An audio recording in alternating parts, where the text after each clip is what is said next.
Tonight on the show, the start of the new AbFab movie. We've got so much in common. The glass of Bolly, the fashionable outfit. What was the other thing? Oh yes, falling down drunk. Let's start the show!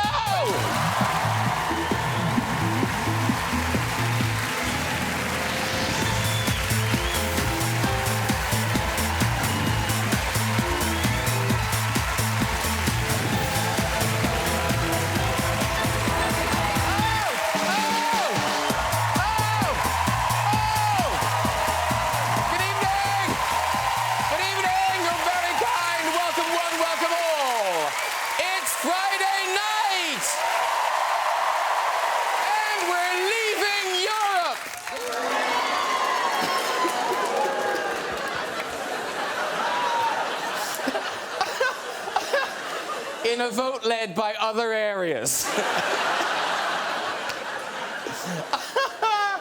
Yes! Brexit won. But the good news is, from now on, we don't have to let nutters into the country just because they've got a European passport. But for anyone wanting to get away from all the referendum nonsense, why not go to Glastonbury? Now, anyone here going to Glastonbury? No? Nobody? No? I sort of wish I was there now. I mean, it looks so much fun, doesn't it? That looks like fun! 100,000 people expected at that event. But good news is, this year they've got 2 toilets. Yeah, I mean... Adele is headlining. Yes, she is. Yeah. Here she is, waving to her fans on her way to Glastonbury. Aw. And here she is, waving to her fans when she got there. Let's get some guests on!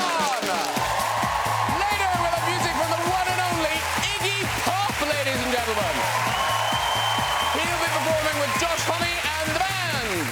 But first, this Aussie actress turned Hollywood star has made us laugh in Bridesmaids, Pitch Perfect and How to Be Single. Now, taking to the stage as Miss Adelaide in Guys and Dolls, it's Rebel Wilson! Yeah! They love you, they love you. Rebel Wilson, everybody! And for over 20 years, these BAFTA-winning stars have played 2 of comedy's most notorious characters. Now, Patsy and Adina are back in Absolutely Fabulous, the movie. Crack open the volley. It's Joanna Lumley and Jennifer Saunders!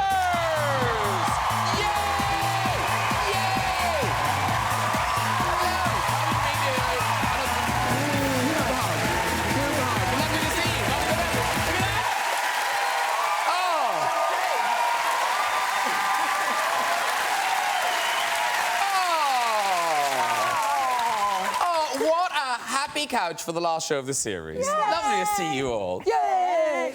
And now, Rebel, you are a fan of AbFab, aren't you? I'm like the world's biggest fan. Like, I just asked Joanna to sign some DVDs and posters.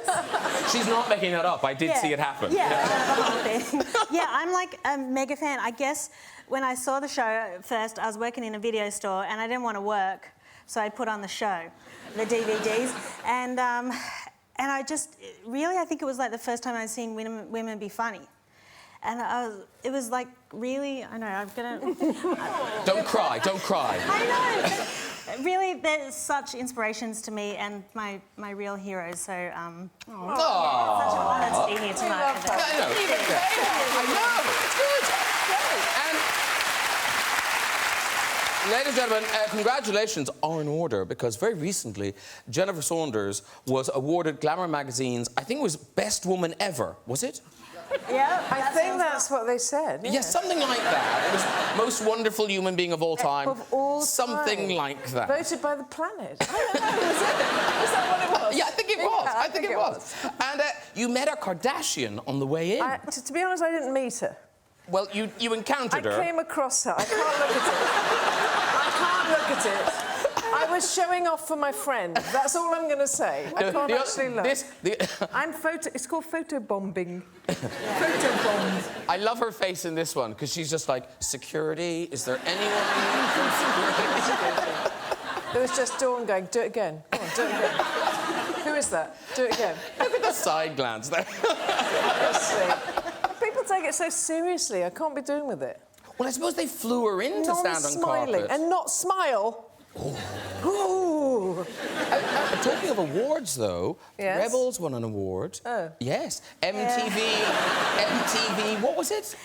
Best Kiss. Hello. Yeah, because, like, some people win awards for acting and writing, but sometimes kissing is also good. It's award-winning. Yeah. Okay. And then it really helps in your social life if you've won a kissing award. And you recreated it on stage. You recreated the award-winning kiss. The people Who's demanded that? it. And now, did you know you were just going to keep going? Because it did get kind of out of hand. Yeah, I actually ripped my dress. There's something about, which is why I'm a bit scared going into a live show here on the West End, because when the crowd just cheers you on, you just go for it. And, yeah, I seem to like lose all inhibitions and embarrass myself and my family. Oh, I'm coming to the opening night. But Joanna Lumley will see that kiss and raise it. Yes. Because, No. yes, because you got to snog, Yeah. well, Leonardo DiCaprio. But you went for it, didn't you? Of course. Yeah. Yes. Oh, there you are, The Wolf of Wall Street. In The Wolf of Wall Street. Now, did you do the professional actor thing of talking about it beforehand? No, but we both had a lot of peppermint. So, and just kind of sluiced our mouths out an awful lot. I think we were both You're anxious weeping about from it. peppermint tears. We were just really clean, like a kind of, you know, like a surgery, really, sort of really clean, peppermint surgery. And we did quite a lot of kissing. But as I was playing his wife's aunt, it wasn't really great, and I wasn't looking great. I was wearing sort of Oxfam clothes. I was a bit depressed. But still, it happened. It happened. And he was very charming. That was a lot of noise. I couldn't make it again. Now, Ab the movie. How long have we been waiting? It finally opens everywhere on the 1st of July. And, I know, yeah. So,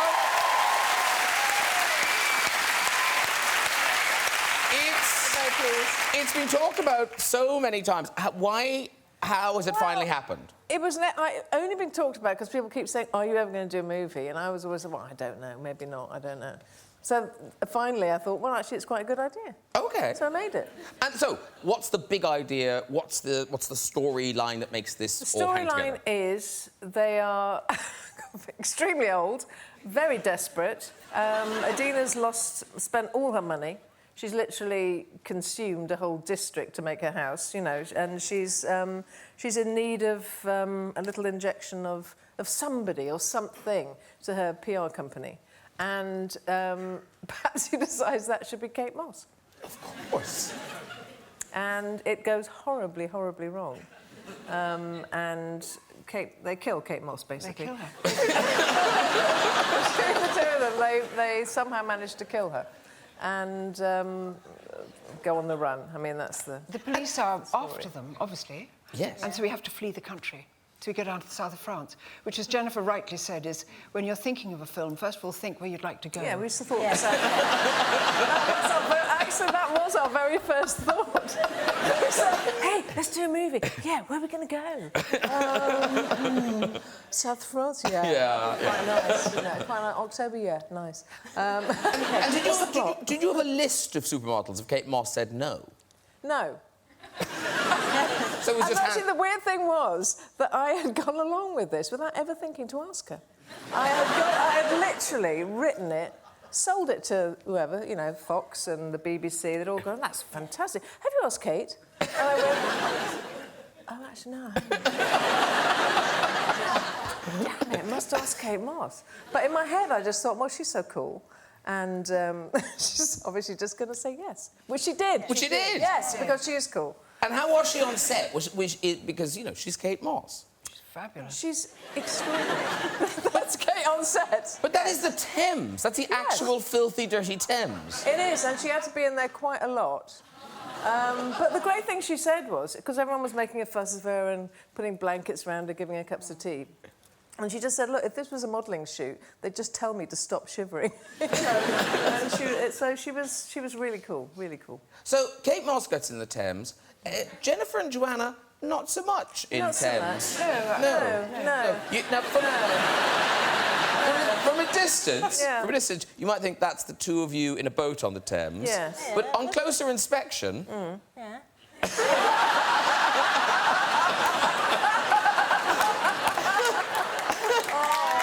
So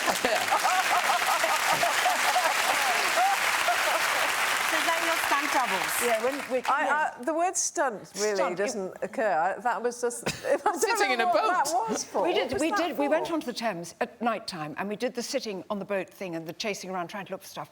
But then the boat had to go hammering off upriver very fast. Obviously not. So chaps get in and do that faraway, distant back view thing. Yeah. And we went and had a glass of something. Obviously hand-selected. A stunt double. Accuracy. Yes. They were actually probably measured for that. But now, Rebel Wilson, you're here to talk about your West End debut in Guys and Dolls. Yeah. But you are also in the Ab Fab movie. I know, I know. Woo! I mean, Yeah. yeah, lifelong dream fulfilled. Tick. Weird thing was, we booked her when she was nobody. Yeah. It was like, she was like, I was giving an award for, like, possibly best newcomer, something like that. And in between, stratospheric, can I say? It's weird. I mean, Yes, it's true. But originally, I think because I was living with Matt Lucas at the time and he told me Jennifer was writing the script, I'm like, man, I got to get in that. So I wrote her like a begging email, I guess you would call it. Begging, it's pretty beggy. Please, you know, I'll do it for free. Please DM me on Twitter. I think I had a brilliant idea that I could have been Patsy's long-lost daughter. Yeah. That she'd just forgotten about because it's... I like forgotten about. Don't you imagine that she could have just had a baby and she forgot? Yeah. Oh, yeah. Yeah, and that'd be fine. But in fact, I got a much better role. The prime role of unnamed air hostess. Yeah. But in fairness, when you think, like, everyone is in this film. You're in it. I'm in it. Yeah. Actually, I mean, is anyone in the audience in it? Are you really? Are you really in it? Oh, hang on. There's a microphone coming. Tell us, what bit are you in? So I'm an extra in, there's a scene... That's a microphone, calm down.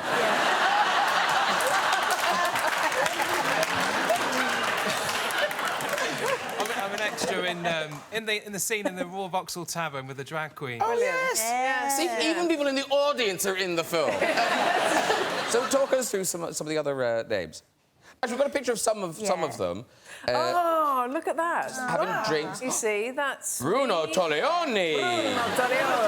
Well, he was insistent, obviously. He just never stopped. And there's Kate. So the back row is Jennifer, Kate, me, Lulu, John Hamm, Gwendolyn Christie, Celia Imrie, Jeanette Cranky, Jeanette Tuff, and Bruno Toglioni. Yeah. All human life is here. And that man. Every height set. All the same species. In my head, you know, absolutely fabulous. It's just something, you know, but it's just a current show. But it's been in our lives for 24 years. Yep. Which is nuts. 1990 was the first. 26. 26 years. 26 years. Wow. And Joanna, you were saying when you first got cast and you were like the chemistry, you didn't feel it. Look, I was really... I'd known about... Everybody knew about French and Saunders. Everybody knew about that. And I'd been sent this unbelievably funny script. And I was longing to do it. I couldn't believe it. I laughed out loud, Rebel. You know when you open something, you laugh out loud, you go, oh, and it's very rare. Very rare Most indeed. of the time you read the script, you're like, oh, that's Yeah, exactly. But this was gold, and so I went round to meet Jennifer the first time ever, at the BBC, and we sat in a pretty sort of odd little office, and we sat together like this. Two little chairs, as if we were sitting in the back of a taxi. Good morning. Good morning. Hello. Hello, I'm Joanna. It's Jennifer. And we opened up the page and we started to read, and I didn't know who Patsy was, because it hadn't explained who she was. You didn't explain. You had your own lines. I know, but you didn't. You weren't the idea I had for Patsy. You see. It's true. It's absolutely true. No, I mean, it was better. You made it better. We read it through a couple of times, Rebel, and each time Jennifer just sat there just staring at it. Oh, this is awful. So then we tried again, and I almost said, shall I do it Scottish or something? And then at the end, John Plowman, our wonderful producer, who was sort of nursed us through everything, said, well, jolly good, so marvellous, and we'll have rehearsals. And I went home to my agent, not my present agent, and I just said, get me out of it. She hates me. She said nothing to me. She just sort of went, oh, no. out, and my agent said, it's only a pilot. Just do it. And now look. Yeah. I know. And how did, like, the alcoholic and the drug stuff was just Oh, that was because you got Jennifer. to No, that was know Jennifer. her? I didn't know anything about drinking or anything. But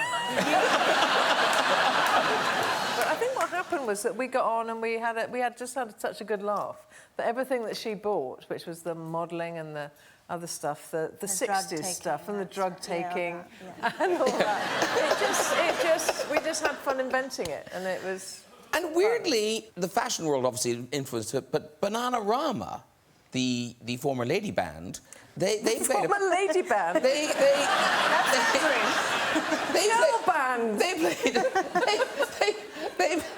played your lady bands in. I'm wearing mine tonight. But they played a part. Well, yeah, because Bananarama were the hardest drinking girls I'd ever met in the 80s. When were they in it? Oh, they weren't in it. Oh, I but see. I met them. Never done drugs. Never done drugs. Because Dawn and I worked with them. Of course. And they did the comic relief thing together, and we kind of got to know them. I'd never met girls that drank so hard, because in those days people didn't drink vodka. They drank so much vodka. They would drink a bottle of vodka, you know, and they'd go, come on, let's go and party. And we used to go and party with them and just watch them. And I remember one of them opening a cab door and coming out arse first onto the pavement and thinking it was the most brilliant thing I'd ever seen. And I just thought, I love that. I want to be that. Can I just say, speaking of drinking, on my one day on the AbFab set, it was like totally how you would imagine it, because it was like working for like 1 hour and then drinking champagne for the rest of the day. Suddenly just bottles came out. She was on the last Everyone... day. It was That was rap. because it was you, Rebel, and it was you. Oh, it wasn't We like that didn't every wanna- day? No, we just didn't want to let you Just wanted to down. get smashed. It was so good. It was my best day at work ever. The day I did, I just left and got in the DLR. It's true. No, that is It was true. like in Canary Wharf, wasn't it? Bye. Anyway, thanks. Bye. Yeah. Now, Joanna brought to AbFab all your modelling experience, and because you know you as a model, when you look through the old shots, you were incredible because you were quite proppy as a model. Oh, show me something. Fruit, smiling. No, wait, no. Yeah, so wait. you can work a whole car. You can here's some shots. Smile. Oh, look, that's me. Yeah, working a car. Working a car. And accessorising a car with your shoes, Yep. which is hard to do. Yep. That's actually a handbag. It's not a car. And that was a little black wig. We had to provide all our own wigs and hair pieces. And... Then she's rocking a motorbike. Look at that. Now you want to buy that motorbike, don't you? That Yes. wasn't when I was modelling. That was when I was really old. I was 40 then. Really? Yeah, what were you doing? How old are you now? I was just doing...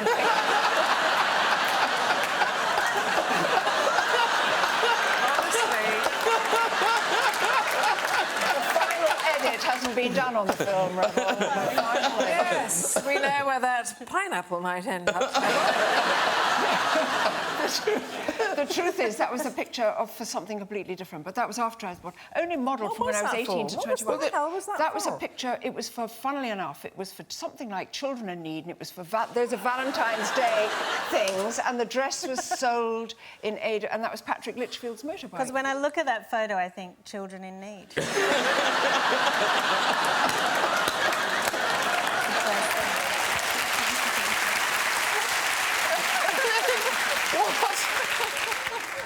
Joanna, what was this for? Were you trying to sell a cow? It's Tess and the D'Urbervilles. I've never seen that picture before. How fun. You did. I'll tell you when you'd done it. It was just after you'd been in Coronation Street, but it was before Purdy. So I wasn't a model then, so I was obviously doing it for something to do with drink more milk or something, I don't know. That's not modelling, because that was my special brown hair. When I wanted to be an actress, I was so... brown hair. No, listen, you've got to...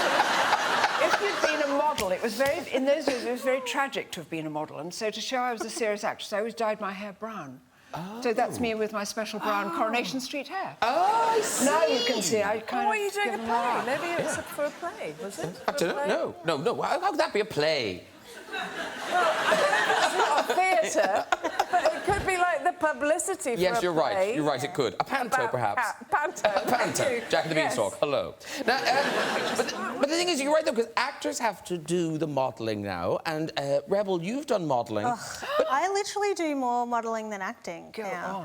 Do you? Yeah, they never tell you, like, oh, yeah, you're going to have to do modelling as part of it, but you do. And it can be quite dangerous. modelling? Yeah.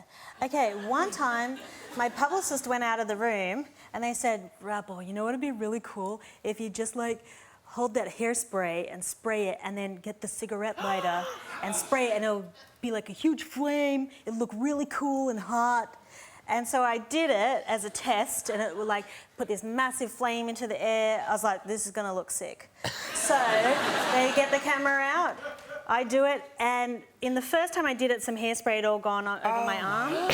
So the second time I did it, my arm caught fire and I had to go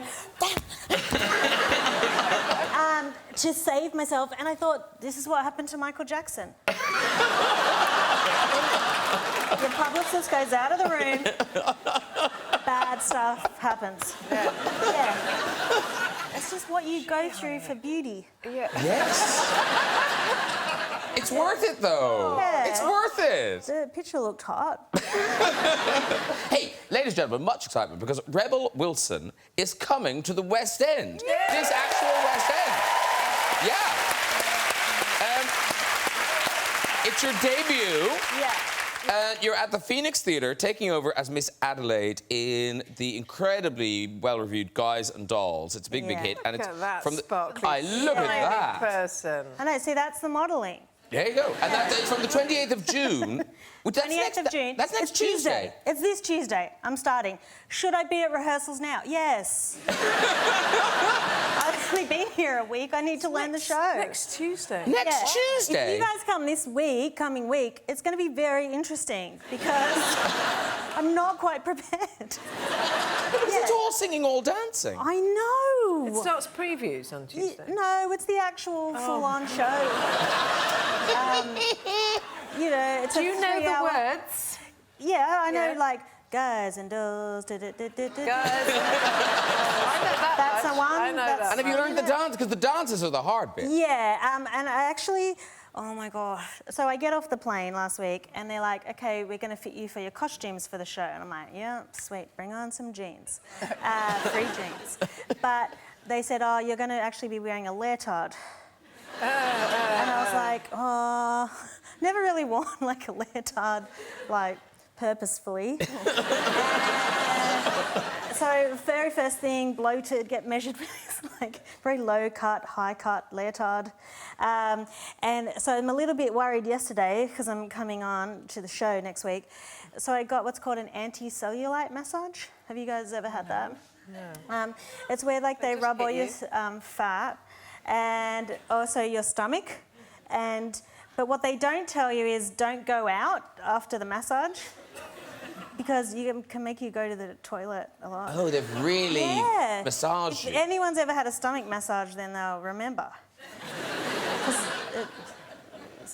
you can get in emergency situations. Did you go out? Yeah, I went out. She went out. And then I was like, yeah, but I think my legs are looking real smooth though. So I think if you come and see me in the show, you'll see You why have they... to wear a leotard in the show.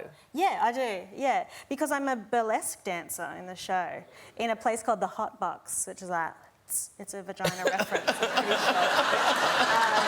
It's a vagina reference. It's a vagina reference, yes. Certainly a vagina And I strip reference. in the show, but not to nude. You can bring kids, totally. You strip to leotard. Yeah. I don't want to... Good, I don't want to... energy. I don't want Yeah. to be horrible, but could you give us a little blast of something? Oh my God, okay. what? A blast of a song.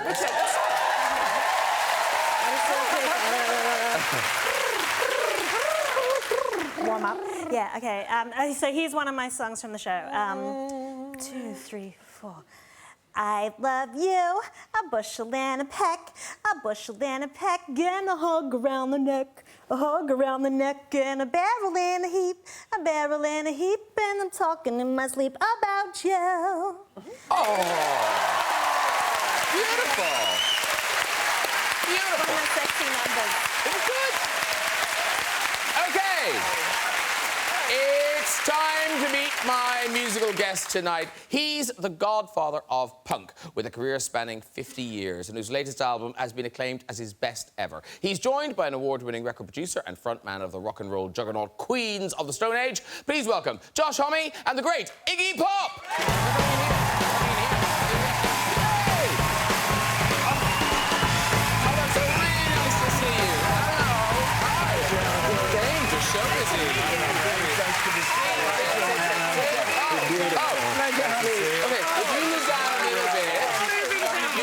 A little bit. Everyone moves down. We're moving down. There you go. There you go. Okay. Sit. And if you want to We're not leaving? No, you're not leaving. No, everyone stays. Everyone stays. Everyone stays. So, did you guys meet backstage before? No. No. Well, I met Josh. Yeah, we met up front. Iggy. Did you? I was parking cars. So. Gave you my keys. Yeah. Now, congratulations, guys. This album has done so well. Hey, thanks. Yeah, no, it has. And it's called Post-Pop Depression. They missed me when it was over. Oh, it's not over yet. And it's out now, and I know you're doing a number from the album later on. Yeah. Which one are you doing? Sunday, it's called, about, being tired. Okay. And now, so the two of you worked together on this album. Who contacted who? I texted him. I just thought he was young and beautiful, and I wanted to work with him. Well, who wouldn't? Thank you. What did you send him? You sent him a bunch of stuff. Later, I sent him, I wanted to sort of wind him up a little, and make him think about me, so I sent him a kind of a dossier. I sent him one thing, it was sort of comedic poetry called German trivia, like, hey, Josh, do you know what they call it in Germany? They call it a schwanz. Do you know what they call a womanizer? They call him a schwanz dragger. That's a tail dragger. Stuff like that. And you thought, this is the man I want to work with. I thought, yeah, this is helpful. And was this the same dossier where you sent was it stories about chairs or poems about chairs? Well, I was old before I even had my first solid rental, and I really didn't have any home base for most of my life. So when I finally got some dough, I not only collect chairs, but I go and sit in each one every day over and over, because I'm like, I've got a chair. I have a place to park my ass, right? But so I have Gothic chairs.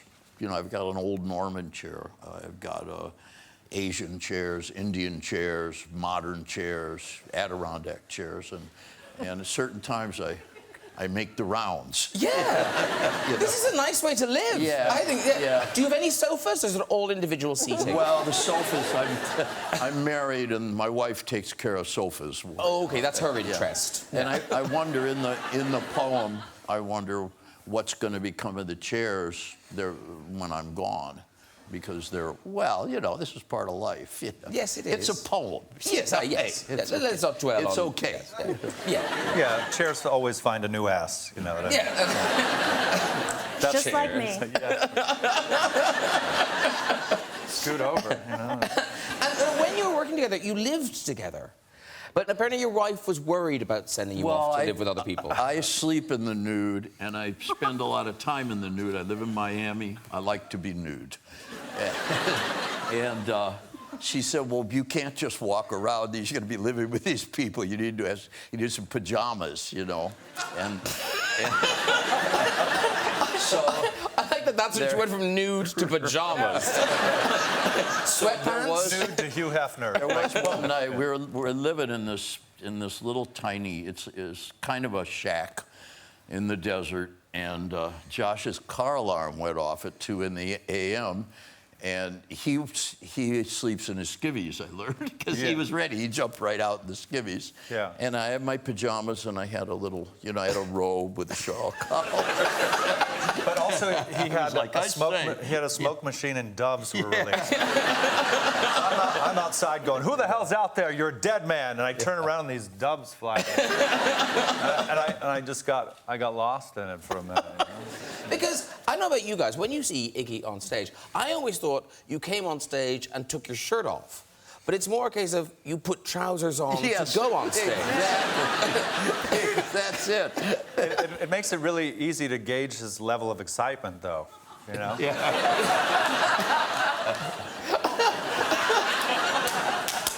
But Josh, you brought us a picture of Iggy backstage with the rest of the band. Well, I mean, I think in the spirit of celebration and to sort of like get across what it's like. And also, this was after our first gig. We finished our first gig, and I thought we should come together and just have a toast, really. So this was right after the gig. You all everyone. He's unawares of the photo, so this is gonna be really cool to see this. Well, here's Iggy Pop and the rest of the band post-perf. That's a beautiful picture. Yeah. That's beautiful. Very good. Well, listen, now you're going to perform for us. Yeah. So if you guys want to go and join the rest of the band. Fantastic. Iggy and Josh, everybody. Good.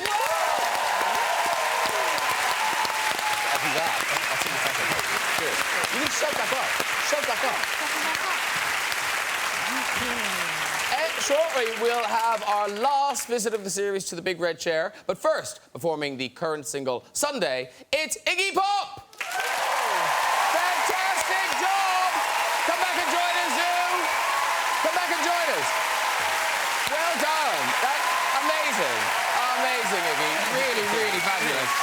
Josh Homme! That was fabulous. Thank you. Have a seat there in the end of the cup. You just sit in there.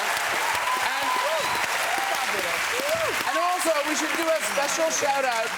We should do a special shout-out because, is it Matt, the drummer? Matt Helders, yeah. Because he's from the Arctic Monkeys. Hello. Hi.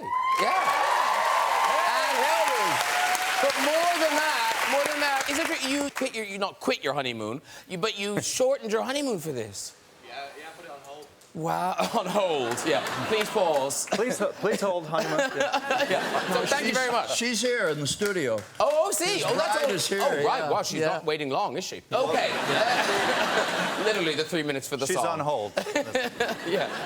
By the way, that single is out now, and obviously the album's out as well. Just fantastic. Thank you so much. Thanks. Honestly, Thank you. and that wall of sound was just fantastic. Really, Really good. great. No, they were all If I bopping could along. say, too, I'm such absolutely fabulous, really confirmed that I should drink and smoke more, and I just want to say thanks. And I'm such, Thank you. What a lovely thing. Yeah, I was surprised they were so well behaved. Yeah. I've never seen you properly behaved. The night is young, So Iggy. there. All right, that's nearly it. But before we go, let's have a story or two from the Big Red Chair. Who's there? Hello, sir. Hello. Hello, what's your name? Dougie.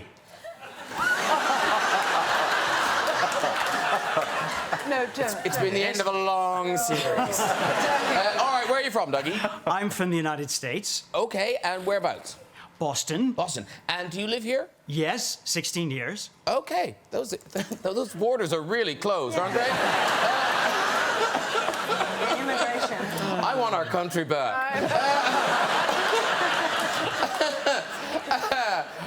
Okay, Dougie, off you go with the story. I have a story about Patsy and Eddie. Oh, yes. Yes, takes us back to 1995, a charity event at the Royal Albert Hall. And Jennifer Saunders came out on stage looking very panicked because she couldn't find her speech. And suddenly the spotlight was on up in the tiers of the Royal Albert Hall, and there was Patsy with a bottle of Stolichnaya. That's not a story, that's what happened. Yeah, that's not a story. That's what happened. I made that up. That's my story. He's been here for 16 years, but that's the best thing that's ever happened. Honestly. Should we try another one? Let's try another one. I have high hopes for this one. Yeah, don't end with Dougie. Don't. What's your name? Hello, hello. Hi. Hi. Oh, hello. Alejandro. Alejandro? Yeah.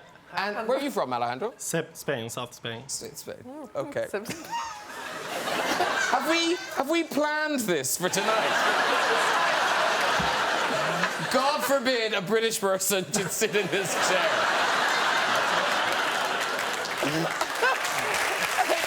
I swear, we haven't planned this. We haven't. Alejandro, you are very welcome in our land. How long have you been here, Alejandro? 3 years now. 3 years. Yay! Good on you, Alejandro. Do you have a job at all? Yes, I do. I work as a barista in a Turkey coffee shop. Huh? Yes. He does that. A beard shop? What is No, a coffee shop. As a barista. A coffee shop. Yeah. He does something in a coffee shop. Barista. He's a barista. As a barista. He's a barista in a coffee shop. Yeah. Yeah, I said that Easy. quite. Yes. You couldn't hear it because of your beard. Yes. That's it. That's Actually, much better. Do you have to wear one of those funny hairnets on your beard? No, I don't. I don't. right. I fight really hard for not to wear that. Yes, well done you. Yes. Stupid EU regulations.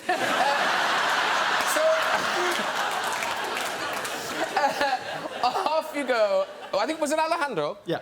Alejandro. Sure.